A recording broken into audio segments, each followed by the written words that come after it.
Agnes Callamard, who's Secretary General at Amnesty International. Because we know climate change is a big issue right now, she's visiting New Zealand, joins me at the desk. Dr. Agnes, nice to have you on the program this morning. Thank you for having me. Now, some of the things that you are calling for is New Zealand needs to do more in the Pacific. We need more visas for Pacific people. Why New Zealand specifically? Well, first and foremost, it's part of being a good neighbor. Second, it is because of the relationship between New Zealand and the Pacific nations. It's historical, it's economic. Pacific people have made huge economic contribution to New Zealand. And thirdly, it's because New Zealand made commitment under the Paris Agreement related to climate change, which does include a focus on climate displacement. So what we are suggesting and recommending is migration pathways that are non-discriminatory. It is not about numbers, by the way. I want to be very clear. It's about when people come, when they are welcome as a family unit, what we are asking is that they don't leave behind their disabled kid or they're killed with medical conditions. This is not a huge number of people. We're talking about, I don't know, dozen maybe, maximum. They come, they make a contribution to New Zealand, they come to work, they have they have jobs, and they need to leave behind their children. Because they're disabled. Because they have disability. We don't want to burden our health system, right? That's the but reason I mean, it's not as if you have thousands of kids with disability that are going to come. Yeah, there are a small number of people. It can be a kid, it can be a wife. And people should not have to make that choice. They are coming to make a contribution.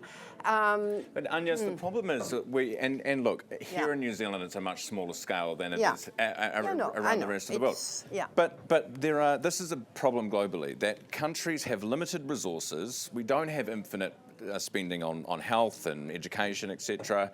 And many of our own people can't get access to stuff. Well, that is not because there is no resources. This is because of policy choices from the government, which is preferring imposing austerity measures on the people rather than investing into health or social justice or housing. And you cannot compare the New Zealand potentials and prospect economically with Tuvalu, a low-level island that is confronting sea level rise. There are 6,000 people left on this island. They are fighting back. I'm just coming back from it.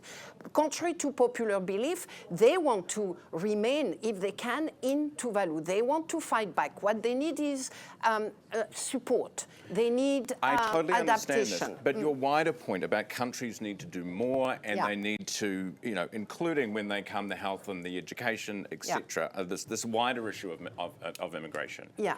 At the same time, you're saying fossil fuels are bad. We need to cut our dependence. Economies need to cut their cloth.